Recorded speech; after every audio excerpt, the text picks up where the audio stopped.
Hey, everybody, welcome in. It's another Studcast with the Tennessee stud, Ron Fuller. Hey, I'm David Summers, and this is the story of wrestling in America as told by the stud, whose family started the profession 100 years ago. So now, let's step back into the ring and back into time.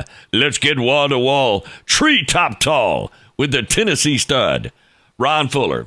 All right, Ron, listen, you've been blowing fans' minds with each of these new Studcasts since you opened the Tennessee Stud Streaming.com channel.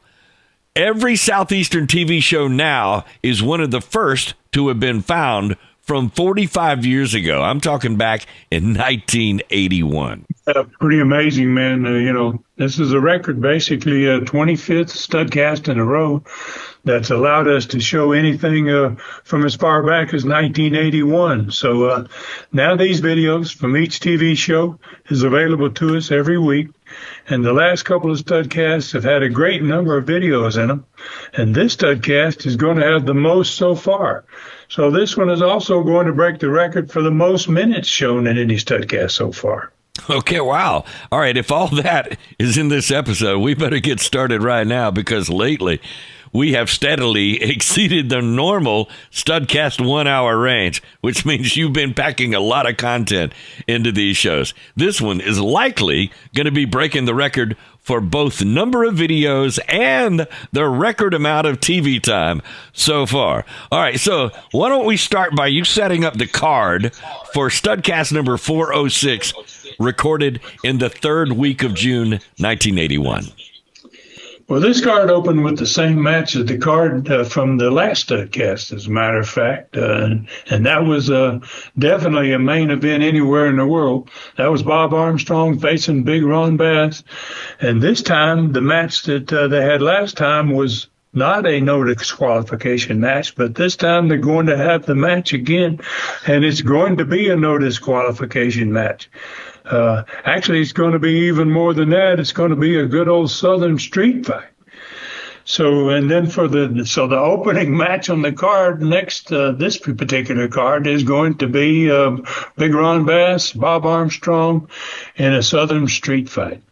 And for the United States Junior Heavyweight Championship, the former champion, Stan Lane, is going to be getting his chance to win his belt back against the Australian superstar Bill Dundee, who was basically making his first appearance in Southeastern.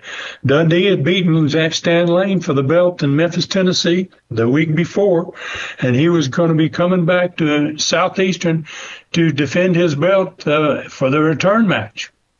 Next match was going to be a special challenge six-man tag with Mr. Olympia, Ken Lucas, and Brad Armstrong wrestling the Southeastern Tag Champions, Dennis Condrey and Randy Rose, and they had themselves a mystery partner. Ray Candy was getting a second shot at the new Alabama champion, Jimmy Golden, and one belt had changed hands the week before, and that was in the last match of the night, and it was going to be the new Southeastern heavyweight champion, Ron Fuller, the Tennessee stud, giving Masa Saito a return match. So Jimmy Golden was going to manage Saito in the match, and he had also raised the bounty on Ron's head for anyone that could put him in the hospital from $5,000 that he had been offering up to Rob got hurt, and he had to pay $5,000 to Saito. Now he upped the bounty to $10,000 for the stud. All right, that's another tremendous card right there. So I agree. The opening match was as good as any in the world. Then a six-man tag with the Condrey and Rose team, bringing in a mystery partner, plus 3 title matches. All right, Stud, so how did this TV show open up? Well, this show was full of surprises, man, especially in the second half of it. It opened up with Jimmy Golden, as usual, pushing his way in and interrupting Charlie Platt, who was running down the TV lineup at the beginning of the show. Golden was hoping to get the stud put in the hospital by raising his bounty from $5,000 to $10,000. He wanted to make it public, so he just interrupted the beginning of the show and got it in, the fact that he was going to now have a $10,000 bounty out on my head. And then Masa Saito was going to be in the first TV match.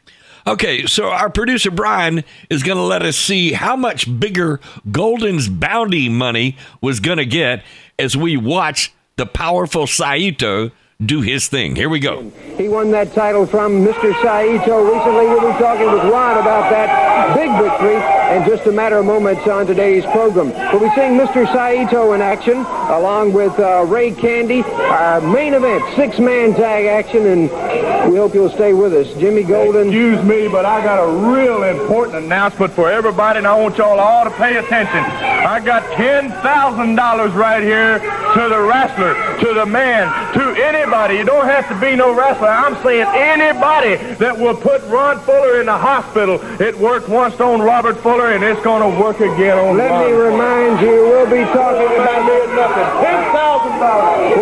what he knows, as well as the promotion of Southeastern Wrestling, that this bounty situation is getting out of hand. They're watching the situation with Jimmy Golden, and International Sports Incorporated, of course, investigating that, along with other matters taking place here in the Southeastern Wrestling area. We'll have more details on our personality profile today.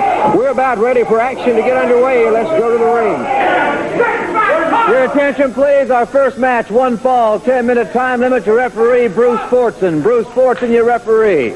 Introducing in the corner to my left at 220 pounds from Tallahassee, Florida, Lon Maxwell. Lon Maxwell.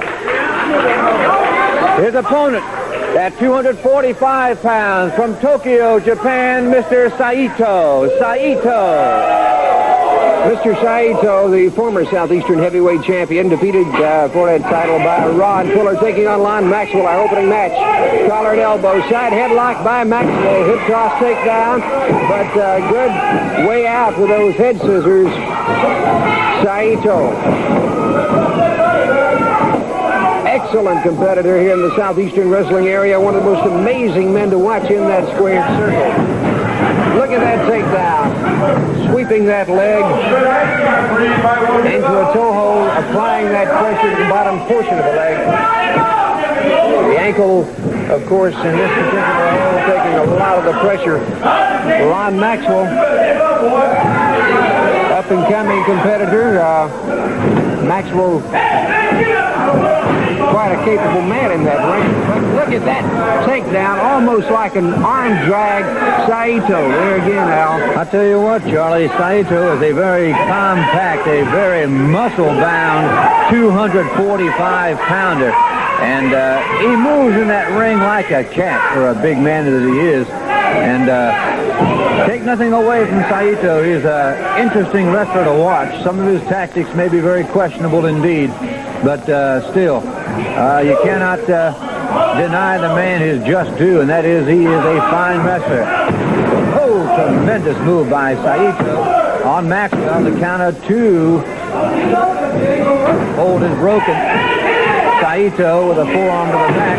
Another one to the back. Of course, he has been questioned many times about the karate moves he has in that ring. He denies that he uses karate, but I'm not that much of an expert on karate, so I could not tell You see that kick being thrown in by Saito. Just enough to throw Maxwell off balance, and it looked like Maxwell lost a little feeling in that leg for just a second. And then that's when Saito took over. Many moves that this man has from Tokyo, Japan. Of course, you could see Jimmy Golden there waving that big wad of money he's got there, $10,000.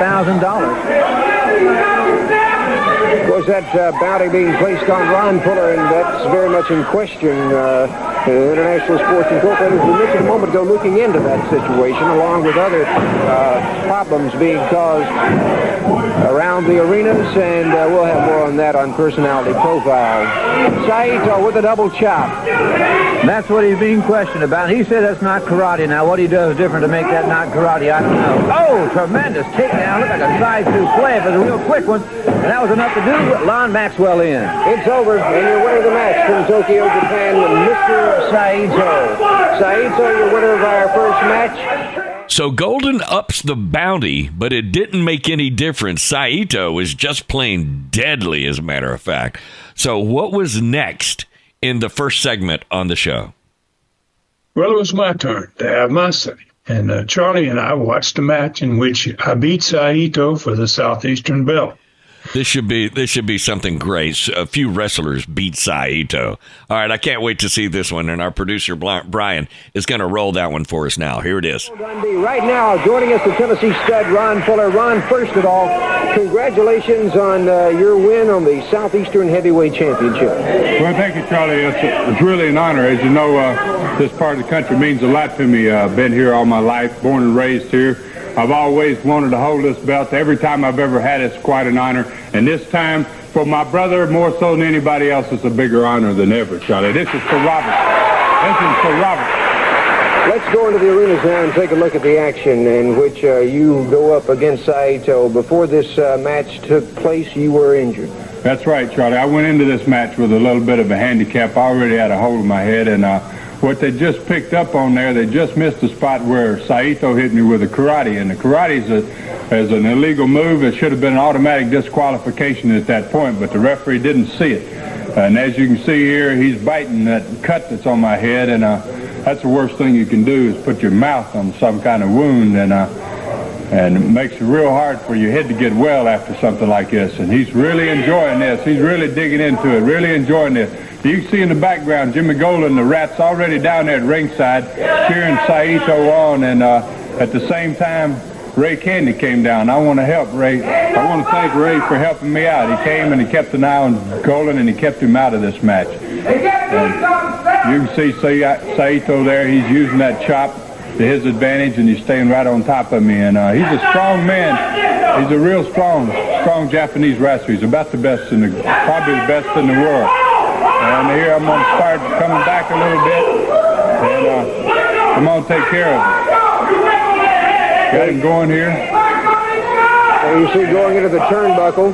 Yep, and at this point, Charlie, I felt like I had the man. He kicked me here, and then you're going to see Golan in just a second trying to trip me. And both of us have on black and white boots, and I think he gets a little... See, he's reaching in right here. He's already reaching for a leg, but he can't get a hold of anything. He's reaching, and he's going to make a big mistake here.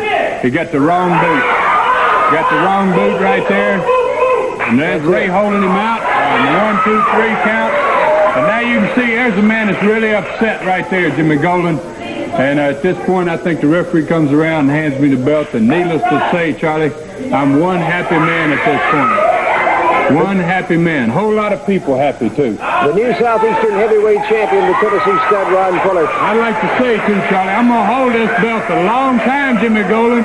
And you can keep bringing that money, Golden. I don't know. You can keep robbing banks or whatever. You can make it 10. You can make it 20. You can make it 50. Ain't nobody going to put me in the hospital, Jimmy Golden. You're going to be going before I do. You know, I didn't expect that. Jimmy Golden cost his own bounty hunter the belt. All right, so was there an interview after this match? Yes, it was, man. And it was me and Ray Candy and Jimmy Golden and Saito.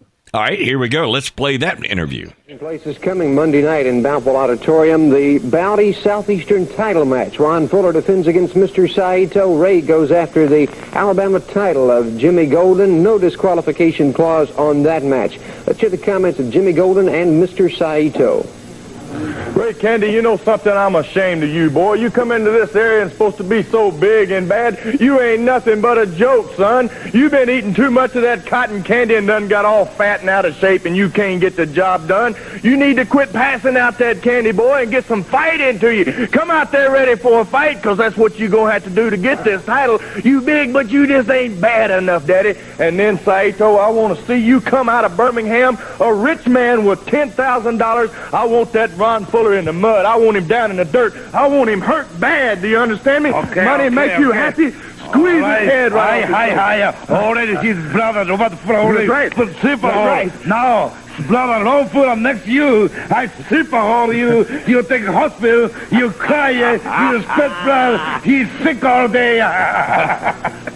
Mr. Saito and Jimmy Golden, Ray. Let me say one thing. As I was on the way in, some kids weighed me down. They was playing ball. They said, Mr. Candy Man, we don't have no money to buy no candy. Would you give us some? That's why I don't have none here today, because I gave it to them. And as I was getting ready to leave, they said, we heard about your title match. with Jimmy Golden. Will you put the Candyman splash on him for? And I said, I sure enough will. So when I come into Birmingham, you better be ready, Jimmy Golden, for a big splash. Ron? I'd love to see that too, Candyman. Also, I want to ask you while you're sitting here, Ray, I'm sure you got plans of being at ringside, Jimmy Golden. Would you sit in my corner, Ray, if he does? I'll be more than happy to. Very good. Then come Monday night in Boutwell, we're going to get down, Jimmy Golden, me and Saito. He ain't going to be wearing this belt. This belt is of a lot of value to me. And the $10,000, Jimmy Golden, you just wasting your money, son. You might as well put it back in the bank or wherever you stole it from, because Monday night, I'm going to keep the title, and I'm going to get your Jap's butt. You know what? I bet those matches were great. No doubt. All right, so what was in the second segment of the TV show? Well, it started off with Dennis Condrey and Randy Rose at the set with Charlie, and they were insisting that Charlie show what they had done in a recent match after Randy Rose, who got knocked out last week by Mr. Olympia when he took a board in to hit somebody with the board, and Olympia got his hands on it and knocked Rose out cold with it. And so this was going to be a little revenge match, and they came to the desk all pumped up, man, and showed this, man. We want to show you Randy. Rose is fully recovered, and they had a whole lot to say about it. And then finally they turned him loose on showing what the story really was. All right, so let's go to that interview, and let's roll it now.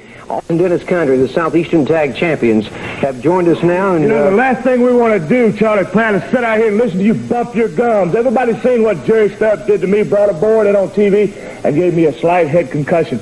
But they didn't see what I did after I came back from the hospital with me and my cousin. My cousin was there taking them on along, but he knew that I would be there sooner or later.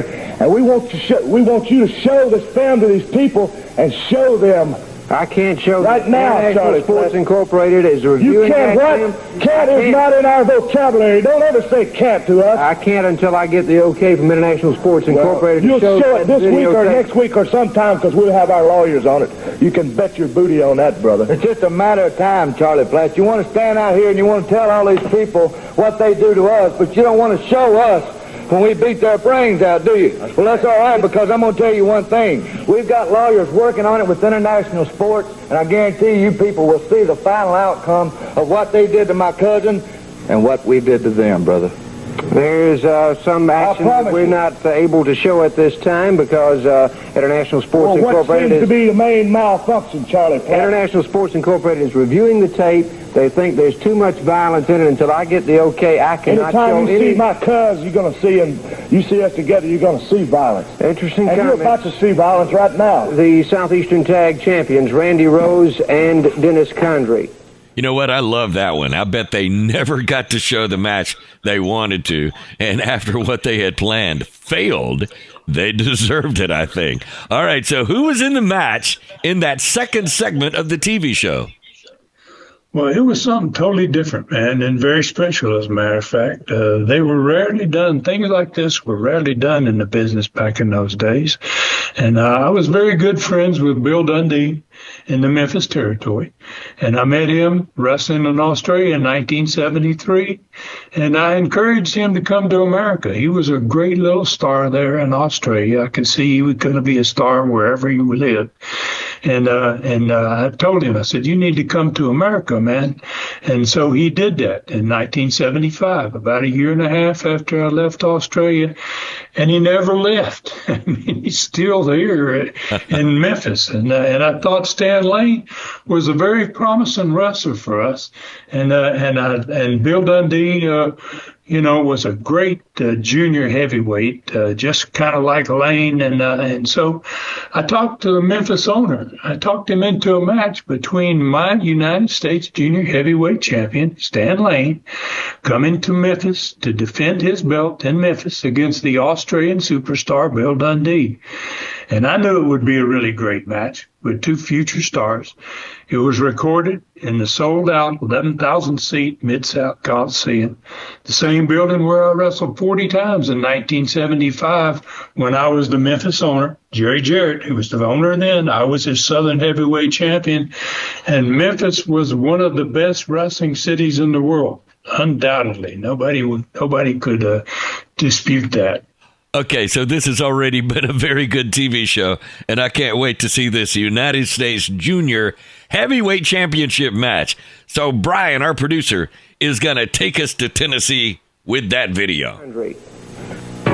For 4.5 months, he held the United States Junior Heavyweight Championship. His name is Stan Lane. And Stan, this past week, you were defeated for that title in the Mid-South Coliseum in Memphis, Tennessee, by Bill Dundee. Charlie Platt, they said it couldn't be done, and quite frankly, I thought it couldn't be done myself. But it happened, and a lot of lesser men would come out here crying, laden with excuses, telling you why it did happen. Now, let me just say this. I'm too much of a man. I've got too much class to come out here and make up excuses. But when you travel all over the country, as I do, to defend this belt, whether it be San Francisco, the Cow Palace, L.A., whether it be the Omni or Minneapolis, Minnesota, or Memphis, Tennessee, sometimes you get a little run down, you know? When you've got women beating on your door 24 hours a day, starlets calling you, and you're defending that belt, sometimes you get a little tired, and that's what happened in Memphis, Tennessee. I got a little tired, a little run down, but I'm not making excuses. The guy pinned me, but he paid the price, as you're going to see very shortly. Let's go into the arena in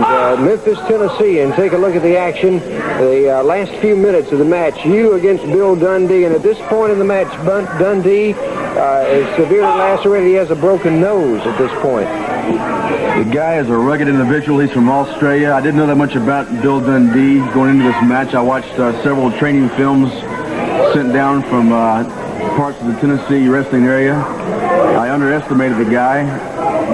That's not an excuse, though, because I'm always in tip-top shape. But I didn't realize the guy was as tough as he is. But as you can see right now, ladies and gentlemen, all throughout the match, I had the upper hand. 90% of the match, he was on the canvas, and I was up just as I am right now. Threw a big knee right in the face. The guy had a broken nose. I understand it was fractured in 3 places. The referee should have stopped the match. The guy was bleeding profusely. The match should have been stopped for excessive blood. But it's happened so many times before, Charlie Platt. I go into an area, this is his hometown, and the official was quite partial. I thought it was quite evident. The official did not stop the match. It should have been stopped. The guy was beat, he was hurt, and he was bleeding profusely, and the match should have been stopped. Here you see arm drag takedown by Dundee. There's that headbutt again. I hate to resort to tactics like this, but in a championship match in front of 40-some thousand plus people there in the Mid-South Auditorium in Memphis, Tennessee, the tide of battle had been getting quite vicious. Right here, he stopped the abdominal stretch on me. A lot of lesser men would have succumbed to this hole. It's a very painful hole. It puts a lot of pressure on the lower back and also the rib cage. As you can see, I hold on for at least a good half a minute. I'm starting to go out a little bit right now, and an involuntary muscle spasm coming up very shortly, and without meaning to, strike the referee right here coming up. I'm almost out, but I'm still conscious. I'm thinking about grabbing the rope. And involuntary muscle spasm right there across my arm to shoot out and hit the referee. Whether it was intentional or not, Charlie Platt, makes no difference. The referee should have stopped the match right here. I should have been disqualified. I hate to say that, but as much as it pains me to say it, I should have been disqualified right here, and he should have been awarded the match. Could that be what Stan Lane was after, the automatic disqualification for striking the referee in that form? But in just a moment, you'll see the referee start the match again. I hate to say it, but the match should have been stopped right here. I should have been defeated. He should have had his hand raised, but although I would have still remained the U.S. Junior Heavyweight Champion. An involuntary muscle spasm caused me my arm to shoot out and strike the referee. I didn't mean to. I never strike referees. I'm a class wrestler, and I never have to resort to tactics like this. You see right here, look at him. A closed fist. So I said, I'm tired of this. I shoot a side kick out to the guy's throat, and once again, as so many times before, he's down on the mat on his back, hurt. And here we see you once again opening up on Bill Dundee. Look at these gut shots right here, brother, right in the ribs. The guy's beat. Turned more into a boxing match. Anything it takes, Charlie Platt. I'm a champion, and I want to hold on to that belt, and I'll do whatever I have to do to hold on to it. I'm throwing him in right now for a backdrop. Now here's where he makes his move. Flying press off of that Have you ever in your rope. life, That's it. Frank, have you ever seen a faster 3 count in your life? In any other arena in the country, whether it be the Kill, the Omni, the Cow Palace, that was a 1.5 count. That was not a 3 count. The referee counted 3 in a period of about 1 second. Right now, I lose my temper, and I said, hey, this guy's going to pay the price of greatness. I'm going to kill this guy right here in front of 40,000 people. I'm sick of the fish ate in there. It's a roundhouse kick to the ear. The guy's down on his back again, and he's beat, and he's hurt. The nose is fractured. He paid the price, and I'm going to get my belt back, Dundee, if I have to put you in a hospital to do it. You're hearing the comments of Stan Lane, who was defeated, as you just saw in the videotape, a Coliseum in Memphis, Tennessee, by Bill Superstar Dundee from Australia for the United States Junior Heavyweight title. And You know, that match, it was absolutely a classic. It even had an interview with Bill Dundee after the match. He was making his debut in the Southeastern Territory in the rematch for the belt the next week, and you could tell Stan Lane didn't like it at all. Yeah, I mean, I think Lane he wanted to defend in Los Angeles and New York City and all these big cities, but he had to come home first, man, to have a shot at it. So it was the kind of thing promoters did, that made their territory stronger. When you had a champion, just think about it. And he was a great wrestler and a big star. And in another territory, there was a wrestler. You sent that champion of yours to the other territory to defend his prestigious belt, and that was a real plus. Not only basically for that other territory, but for your territory as well, because he was a talented wrestler. I would have not done it had it not been for somebody like Bill Dundee that I really knew that I could trust, and I knew that they would have a tremendous match. So especially when they recorded the match, it's what they did when I sent him there. They recorded the match, then they sent the tape of the match back to me for my fans to see in the Southeastern Territory. There it was with over 10,000 people in the building. And then they recorded an interview with their star, that they were going to send into my territory with the belt to do exactly the same thing for me that I had done for them. So in a situation like this, everybody was a winner. Now, the strangest thing about this match in Memphis was the fact that during this match, Bill Dundee broke his nose. Which was, but he was so pleased later on with how big a star that this match made for him in Memphis that, he's still my friend today, even though he did get a broken nose in that match. All right, Stud, this has already been a great TV show, but after hearing your story, I want to see the interview. So Brian is going to take us to that interview now. And our good friend in Memphis, Tennessee, Lance Russell, had a chance to talk to Bill Dundee a couple of days after the match. Let's hear those comments. Hi, this is Lance Russell, and I got to tell you, this is a real pleasure to be talking here to a gentleman that over the past few years has become not only a friend of mine, but a guy I admire tremendously. I'm talking about superstar Bill Dundee. And Billy, first, I got to say publicly right here, congratulations on your win over Stan Lane for the U.S. Junior Heavyweight title. It was a super bout, no question about it.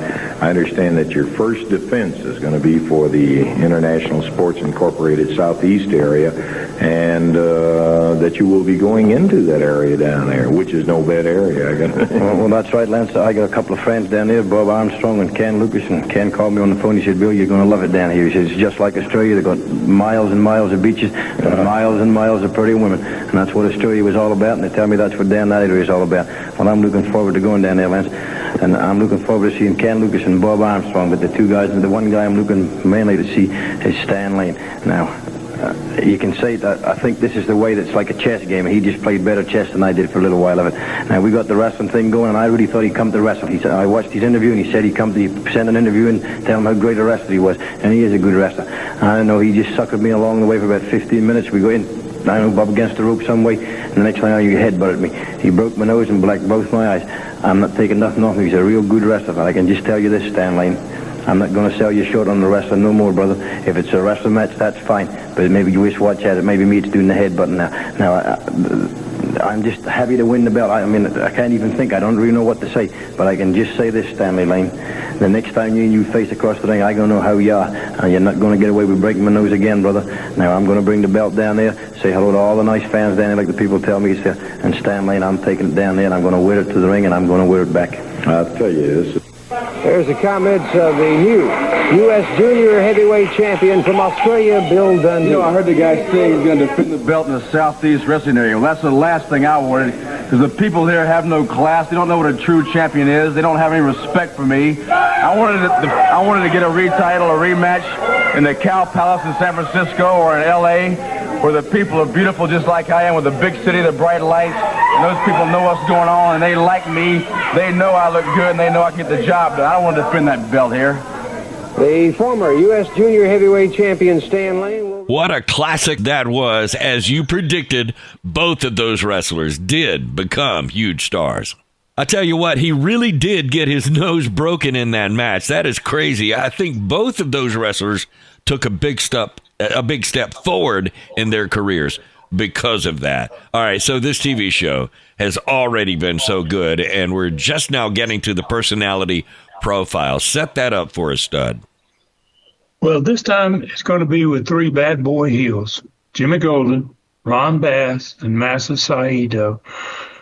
These three guys are basically causing a lot of problems for not just Southeastern, but for International Sports Incorporated, our partners. And so Jimmy and Charlie, was there to start giving some warnings to these three guys from both these companies, basically. Yeah. All right, so let me guess. Jimmy Golden for offering a bounty to anyone that could send one of the Fullers to the hospital. Ron Bass for his newly found heart punch, and Masa Saito for using karate and just plain hurting people. All right, so let's go to that personality profile, and our producer Brian is going to roll that one for us. International Sports Incorporated has directed me to make this particular profile today on various problems that are facing the competitors here in the Southeastern Wrestling area, and to let the fans know, as well as competitors, that there's some things being looked into by International Sports Incorporated and Southeastern Wrestling. Let me start with Jimmy Golden. That money you have in your hand is very much in question. International Sports Incorporated is taking a close look at you and these bounties that you're putting up. You're putting good professional athletes out of competition. You know something, Charlie Pat? We're all in the professional wrestling to make money. That's what it's all about, is to make money, and that's what I'm doing, is making people money. These two fellas sitting right here on each side of us, they need the money. I got the money, and I'm going to see to it that Ron Fuller gets put out of action into the hospital. His brother Robert Fuller was fairly easy, but I suspect Ron Fuller's going to be pretty tough. But I am capable of raising the bounty. I've got more money, and I'll raise it to 15 to 20,000. It makes no difference. I'm going to get the job done, and I'm going to tell you this. I've been in contact with Ernie Ladd, former football player. I've been in contact with the Funk Brothers, and I'm telling you, Ron Fuller, you're going to be out one way or the other, and I don't care who likes it, you, International Sports, NWA, or whatever. It ain't none of their business, and it don't matter. Here's the money, and my man's going to get the job done. Some of the ways Mr. Saito conducts himself in the ring is very questionable, and International Sports Incorporated is concerned about your use of karate in matches here in the Southeastern Wrestling area. I do this, American announcer. I don't use karate. I never karate. I show you scientific wrestling. I am good amateur wrestling before. Japanese wrestler, all Japanese wrestlers, special me, good wrestler. That's right. We are getting the comments of some things that are a problem here in the Southeastern Wrestling area, and as we said earlier in the profile, International Sports Incorporated is keeping a close watch looking into these various problems. I think it comes to mind the heart punch has been outlawed in about 3/4 of the United States now. International Sports Incorporated, however, has not at this time outlawed that particular hold, but they're looking seriously into outlawing it in this area. Charlie, I got a question to ask you. Do they take the sleeper hold away from Ken Lucas? It's dangerous. Ron Fuller's got a leg hold that'll break many a leg, has broke legs. Do they take that away from him? That's dangerous. Bob Armstrong will chop you to pieces, use karate on you. They don't take that away from you. Is that dangerous? And then I want to say something else, Charlie, you hadn't pointed out. Right here on TV last week, Bob Armstrong stomped my hand right there in the middle of the ring and tried to break my hand, tried to do away with my livelihood. But had you said anything about that? No, you haven't. What's happened now, I had to take it onto my own initiative. I had to go to doctors. I had to get my hand straightened out, and I had to come up with something I could keep earning a living with. And so International Sports said, okay, Bass, you've got the brace. You need it. It's a legitimate reason to wear it. You can wear it. So that's what's going to happen, Charlie Platt. And just because I've got a maneuver like the heart punch, that is a little question mark whether it's lethal or not, which I might say kind of pleases me a little bit. But till they take somebody else's hold away, I'm going to keep using the heart punch. It's my finishing move. It's what I can do best, and that's what I'm going to do. And I think that I'll win a lot of matches with it, my friend. Comments of Ron Bass, Jimmy Golden, and Mr. Saito. Problems that we're having here in the Southeastern Wrestling area with these competitors, and once again, International Sports Incorporated is looking into all three of these situations, and we'll have more on this matter a little later. That's our profile for today. You know, to be honest with you, Stud, I don't think any of the three of them got the message at all that Charlie was trying to deliver. So what was in the third segment of the TV show? Well, Ray Candy was getting his second TV match since arriving in Southeastern, and he had quickly become a star there, man. After winning 4 of the 7 $10,000 elimination matches from a couple of weeks earlier, the first week he was there, he was already, wow, fans really loved him. And then he almost took the Alabama championship from Jimmy Golden in just his second week there. He was without a doubt a huge man, and he won his first TV match with a splash off the second rope. So our producer, Brian, is going to show us how he does in this match. All right, our next match is one fall, 10-minute time limit. Coming into the arena, and will be in the corner to my left. At 320 pounds, from Atlanta, Georgia, Ray, the Candyman Candy, Ray Candy. His opponent from parts unknown at 200 pounds, the Raider. Raider taking on the Candyman, Ray Candy from Atlanta, Georgia. And coming up, stay with us, our television main event today will be a special 6-man tag match. 6-man tag action upcoming on today's edition of Southeastern Wrestling. The Raider going in on Candy. Quick on the start of the match, the Candyman. Good forearm right across the back of the neck. And again, the Raider catches a hard right high. Across the ring, takes his man up. There's that full body slam. 320 pounds, Al. Charlie, it's hard to understand how anyone can stay in the ring with this big man. He's got all the moves you ever want, plus that 320 pounds and tremendous power. This is the splash coming up. It looks like it. It is. That's the Candy splash on top of the Raider for the count of 3, and it's over. Over in a hurry, and your winner of the match from Atlanta, Georgia, of course, Ray the Candyman Candy. Ray Candy, of course, winner in very short time in that match with the Candyman splash. There we see it. Again, your winner of the match from Atlanta, Georgia, Ray the Candyman Candy. I'd like to ask Bob Armstrong to come out and join us. You know, it didn't surprise me that he used another splash to win. Not many men were going to get up after 320 pounds dropped on him. So what did surprise me was the first ever instant replay done in the Southeastern Gulf Coast Territory. Really cool. Yeah, we were adding some new things, man. Not only to the show itself, but like this instant replay. But we had banners. Fans are going to notice. The Tennessee Stud streaming fans are going to notice these southeastern banners over the bleachers that had been added during the course of these programs. All right, cool deal. All right, so who was next in the third TV segment?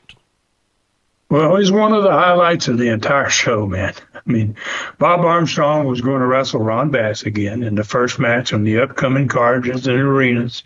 And he was going to make fun of the big Texan in this one. And gosh, rather than just tell everybody about it, I look forward to seeing this one myself again.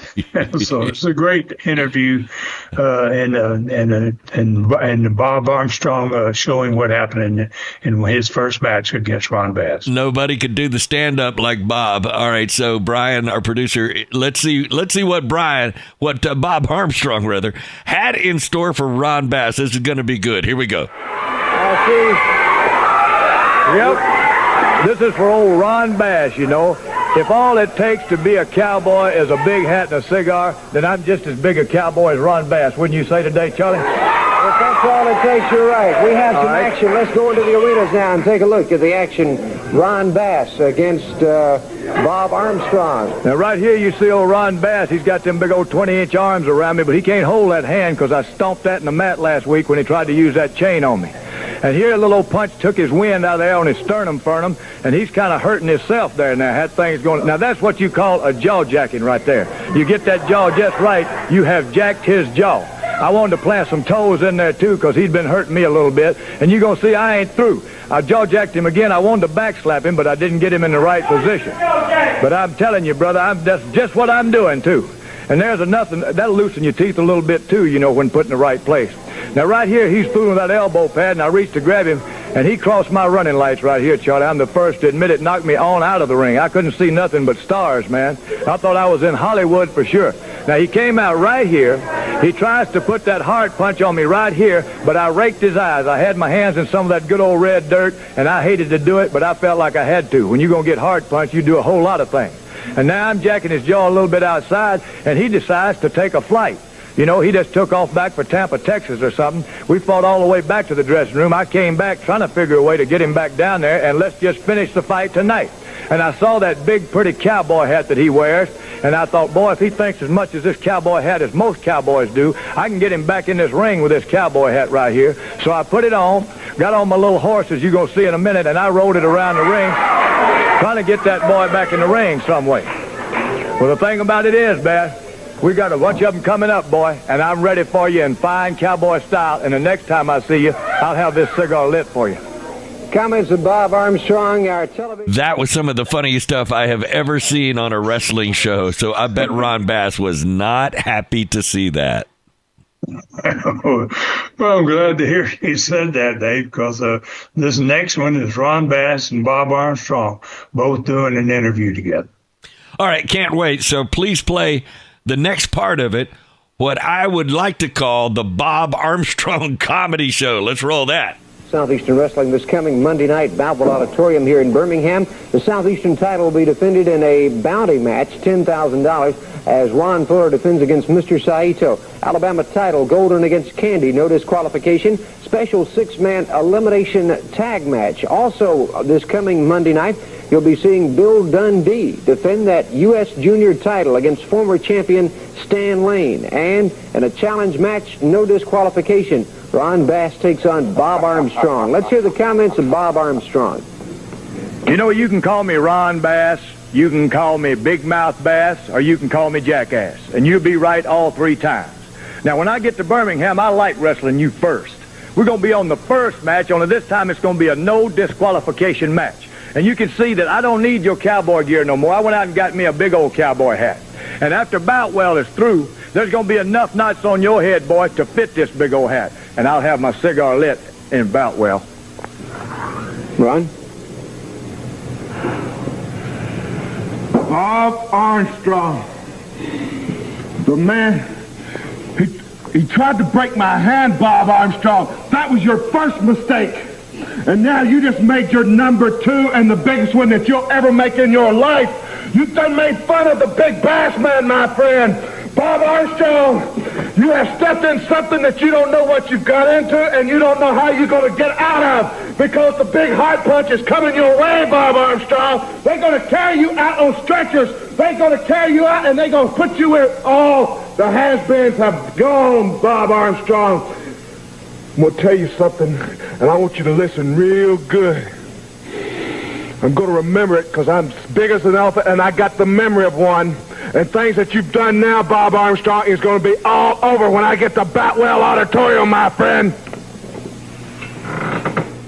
I already said I thought this was becoming one of the best TV shows so far, so now I'm sure of it. So how are you going to follow that, Stud? Well, it's definitely not over. Now came the six-man tag, which was actually the last match, the TV main event. All right, I can't imagine how that's going to get any better. So our producer, Brian, is going to show us the last TV match of this Super TV show, and here it is. Your attention, please. Our next match is one fall TV time remaining six-man tag team match.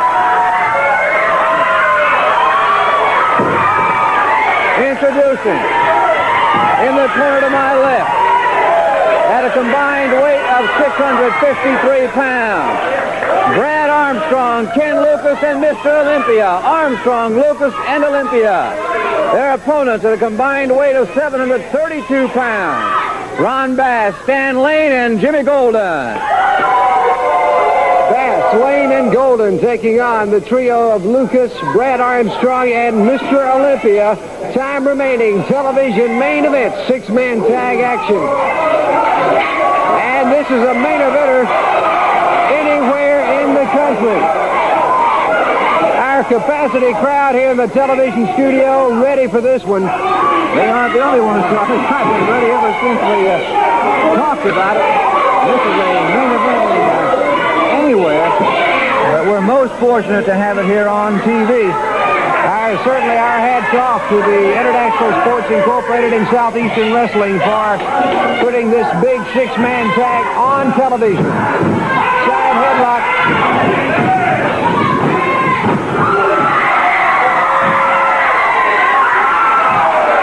A wide-awake Mr. Olympia.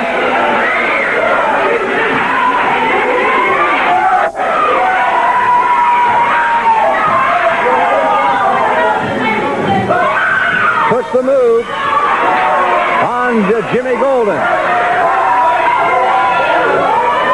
Right now, it's Lane and Golden talking things over. Lane will stay in there against Mr. Olympia.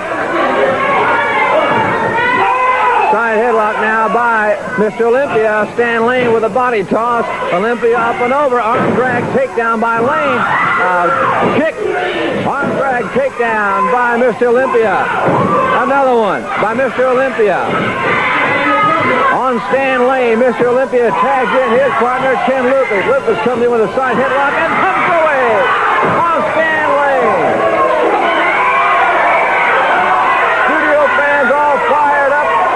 Ken Lucas is fired up. Jimmy Golden trying to make heads or tails of what's going on here. Ken Lucas comes out swimming. Jimmy Golden back under the top rope, calling for a timeout. Now they lock it up. Golden takes a body block. Under goes Ken Lucas. Lucas comes up. Great anticipation by Ken Lucas. And Jimmy Golden. There's tag in Ron Bass. What a tremendous start to this match. TV time remaining, six-man tag. Right now it's Ken Lucas and Ron Bass. Side headlock by Lucas, tags in Brad Armstrong. Armstrong with a hard right to the midsection. Still holds on that side headlock. Bass rolls him over for the count of two, but Armstrong kicks out and retains that side headlock. Bass using the hair. Referee Bruce Fortson is there to break it up, though. It's still Brad Armstrong with the advantage on Ron Bass, 280 pounds from Tampa, Texas.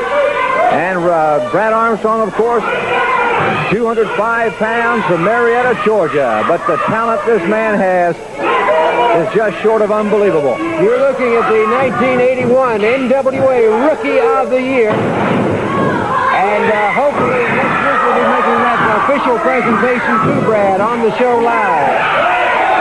Side headlock 5. There's some of the awareness that Brad has picked up in this his first year of professional wrestling. He noticed the tag and quickly got out of the way of any trouble. Big man from Texas back in, Ron Bass.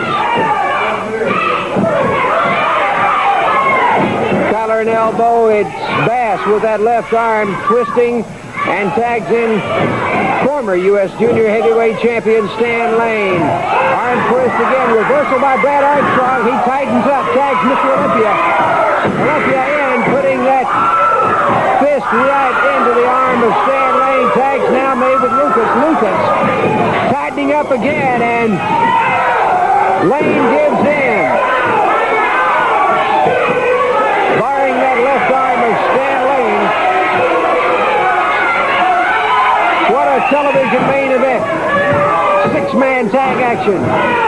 And the team of the trio of Olympia, Armstrong, and Lucas, Al, right now, they're going in and out very effectively, and that's what it's all about. They're keeping a fresh man in at all times. No doubt about it, and a six-man match, of course, is a little bit different. You've got to be careful who you tag in. You've got to be alert to who just came out so that you can keep that man, give him a chance to rest up. So the tagging process is a little different than in, of course, your four-man tag match. That's what makes this an exciting match. So far it has been. And as Charlie pointed out, Armstrong, Lucas, and Olympia have had the advantage here in the first 3 or 4 minutes of this match. TV time remaining, don't forget. It's Stan Lane and Brad Armstrong. Lane with the leg takedown. Tags in Ron Bass. He locks up that left leg of Brad Armstrong. Ron Bass starts to work on it, putting all 280 pounds in the upper thigh of Brad Armstrong. Comes down, locks that leg up. A lot of pressure on that knee as it's twisted sideways and down toward the mat. Bass is asking the referee to check and see if Armstrong was to submit. But Armstrong is not submitting. So, Bass will go over to Jimmy Golden, his second appearance in this match. Golden comes in against Brad Armstrong. Puts that boot to the back. There's the hair. That'll call for the break. Golden almost going crazy there for just a second. Heard the count and broke it up. A knee lift sends Armstrong down on his back. Golden drags him across the ring. Sits down on that leg with that leg stretched on the bottom rope.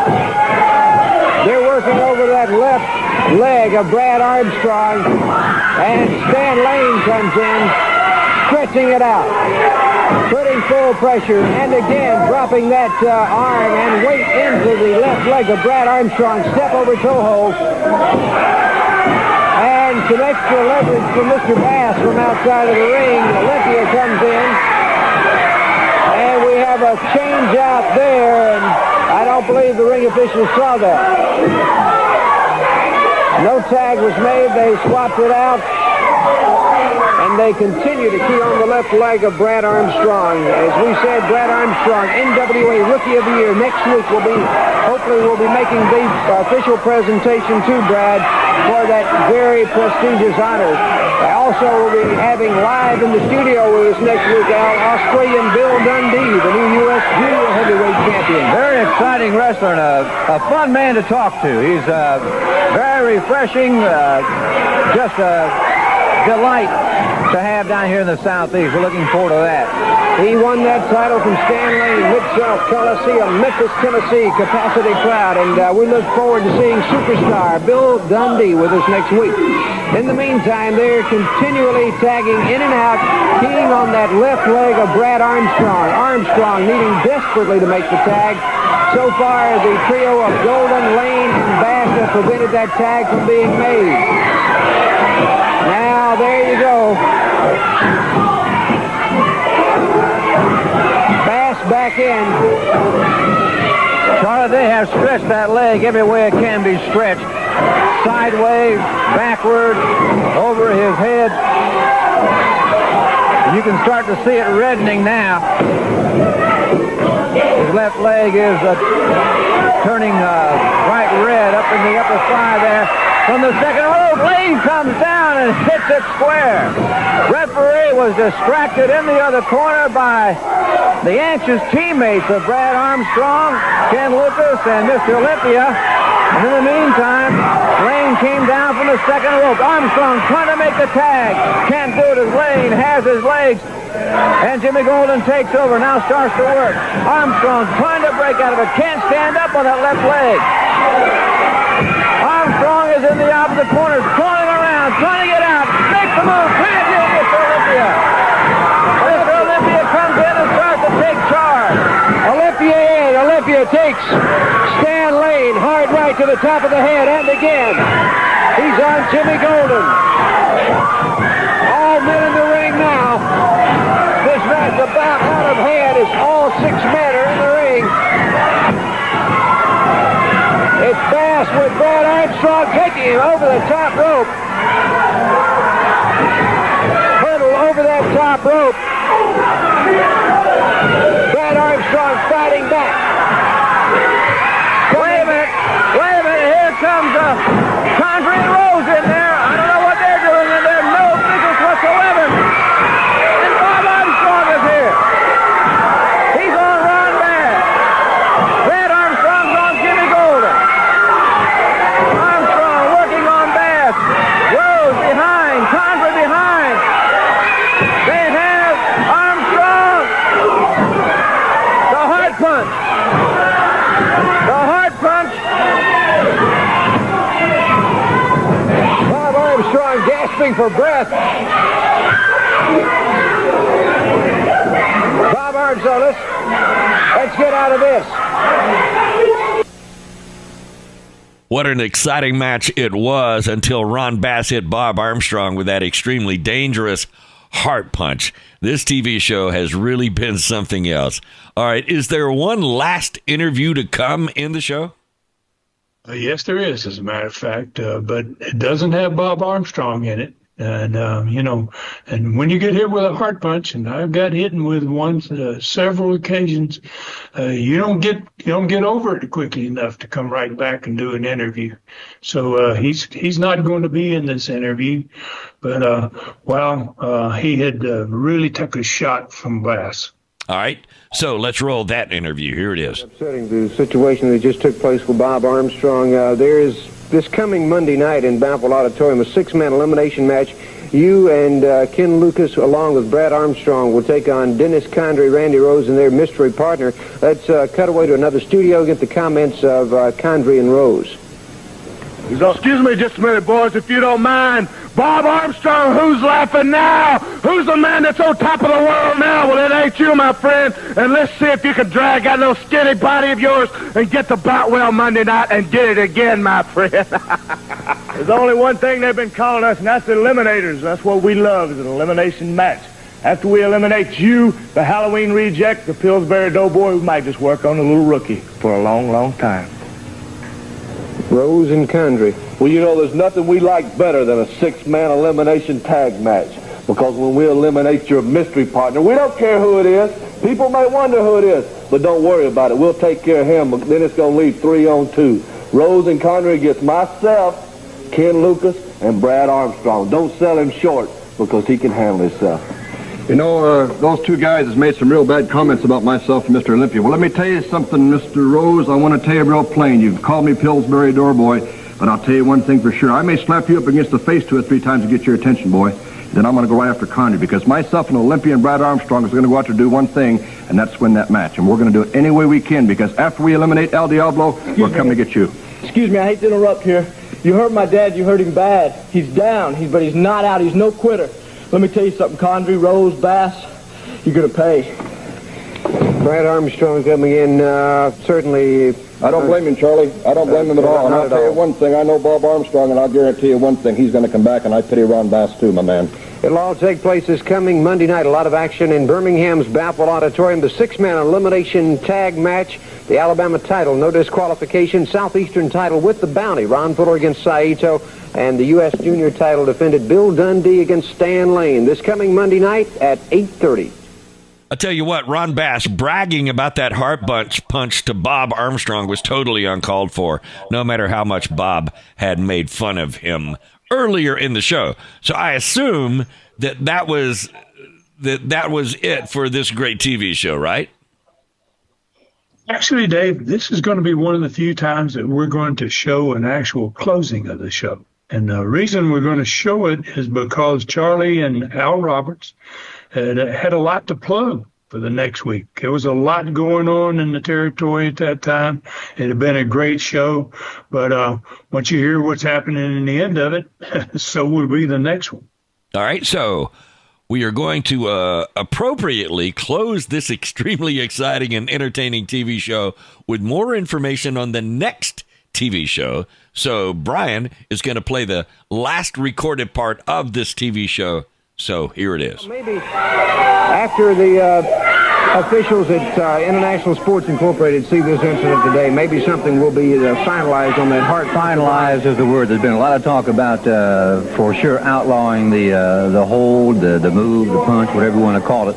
And maybe if they can view this, the tape of the program here, we can have a definite ruling on it. It's, as you can see, what happened to Bob Armstrong there. It's not a very pretty thing to see at all. I'd like to remind you in the coming weeks, well, next week, in fact, we'll be having hopefully we'll be making the official presentation to Brad Armstrong. He is, in less than a year's time, in the professional wrestling, he has become the NWA Rookie of the Year, and that's certainly something to be proud of, not only for Brad and their family, but for all of us here at Southeastern Championship Wrestling. Also coming up next week, we'll have live with us in the studio, the Australian, the new U.S. Junior Heavyweight Champion, Bill Dundee, will be with us next week. And I'll tell you what, Stud, this was without a doubt one of the best TV shows ever. So why don't you set us up what happened in the arenas during the week? Well, Bob Armstrong and Big Ron Bass, they had to be pulled apart, man. And the first match of the night, wow, a Southern Street fight. And gosh, what a way to open a card. Two guys like that together in a Southern Street fight. And that's just the first match of the night. Stan Lane went into the ring against the new United States Junior Heavyweight Champion, Australian Bill Dundee, and regained his United States Junior Heavyweight Championship belt. And in the special challenge six-man tag match, the team of Dennis Condrey, Randy Rose, and their black mystery partner, who was, by the way, wearing an outfit that I'd never seen worn by anyone. No, I'd never seen an outfit like that before. They got disqualified, and they lost that match to Ken Lucas, Mr. Olympia, and Brad Armstrong. And then in the no disqualification Alabama championship match, Jimmy Golden was basically taking a beating from Ray the Candyman Candy, and he decided to just leave the ring and go to the dressing room. And so when he started to walk to the dressing room, Candyman went after him. And Candyman chased him all the way down to the dressing room, and I guess he did it in order to save his belt. The Candyman didn't beat him, but he didn't beat him because he couldn't catch him. So Golden was counted out, but obviously he still retained his belt. Then in the Southeastern Championship $10,000 bounty match between Ron Fuller, the Tennessee stud, and Masa Saito with Jimmy Golden and his bounty money at ringside, the referee got hit hard at the end of this match, and he got knocked down big time. The stud drove Saito into Jimmy Golden, who was standing out there on the apron. They hit heads, and that sent Golden flying into the front row. It really knocked him not just off the ring, but into the front row. Wow. And then Saito took a pretty good bump in the middle of the ring, and so the stud just covered him up. And at this point, and Dennis Condrey and the mystery partner from two matches earlier on this card. Here came this mystery partner that had never been seen before. Mm-hmm. He flew into the ring. Stud was on top of Masa Saito. He grabbed the stud up. He hit him in the head with a headbutt. And then he put Saito on top of him, and he disappeared and ran back to the dressing room. All this happened before the referee was even able to finally get up. And when he did, he counted the stud out. Saito became the Southeastern champion for the second time. All right, so set us up with the attendances in the 4 major markets. Well, Birmingham, after 2 weeks in a row, basically, of fantastic cards like this, $10,000 elimination matches that we had, and then we came back with the first ever title night. This week was still one. It was a good card because but what really saved us, I think, on this one, Dave, is the quality of that TV show that we just went through, man, and the one that had been promoting this card. So Birmingham came in with 6,300 people. Mobile had the normal 6,000 sellout in Expo Hall. Montgomery had 4,300, and Dothan had 5,100. So it was actually an outstanding week considering there was no special card. All right, so last week, Stud, you said you wanted to say something to all of us this week. I've been waiting until almost the end of this Studcast to remind you of that, so this will be a great time for that. Well, this is something I really hate to have to say, but I'll be getting into this over the next 2 Studcasts, as well as this one. I've been wrestling with this for a while now. I've spent the last 8 years basically focused on my weekly Studcast, and I'm proud, very proud of what I've done with them. Most people know that during that time, I published a very popular book called Brutus. And I have never given that book the attention that it really deserves. And it has, with very little help from me, become something that I can no longer ignore. I just have to be honest about it. So I'm going to back away from my wrestling focus on the past. And I'm going to give Brutus, my lion story, a shot at the future, man. I'm asking everyone that has been reviewing their monthly buys on the streaming channel to please stop immediately. Don't make any more buys. And any new customer that is about to buy, don't do it because my $4.99 customers, they're going to get 2 more Studcasts after this one. And then I will be shutting down the TennesseeStudStreaming.com channel completely on Thursday, July 31st, 2025. And for those that do the $49.99 annual buys at the beginning of this, I will be contacting you by email in August to return your remaining refund due if that's what you wish. And I'm sorry this has come up so suddenly, but it has been on my mind, like I said a minute ago, for a long, long time now. And I will spend more time on this in the next 2 Studcasts, Dave. Okay, listen, I know this is very difficult for you, Ron, so let's find out where we're going to be writing in the next Studcast and talk more about this on the next Studcast. Well, the next Studcast is going to be Southeastern's first ever Super Bowl of wrestling. It had 4 championship matches, Southern Street Fight, special event with Bob Armstrong, Brad Armstrong facing Dennis Condrey. Bob Armstrong's going to be handcuffed to Randy Rhoads. And then it had a $15,000 bounty match with the Tennessee Stud facing the unknown wrestler that cost him the Southeastern Championship, who now I guess you could call him the new bounty hunter. Mm-hmm. All right, so any final comments for this one, Ron? Well, I hope everybody's going to understand my decision that I made. This has not been easy for me, and you have all been wonderful. All these fans have been so wonderful to me, and so please take care of yourselves and others, and may God bless us all. For Ron Fuller in the Great Smoky Mountains, I'm David Summers saying thank you for listening. Find me at davidsummersproductions@gmail.com. This Studcast is a David Summers production for Tennessee Stud, LLC.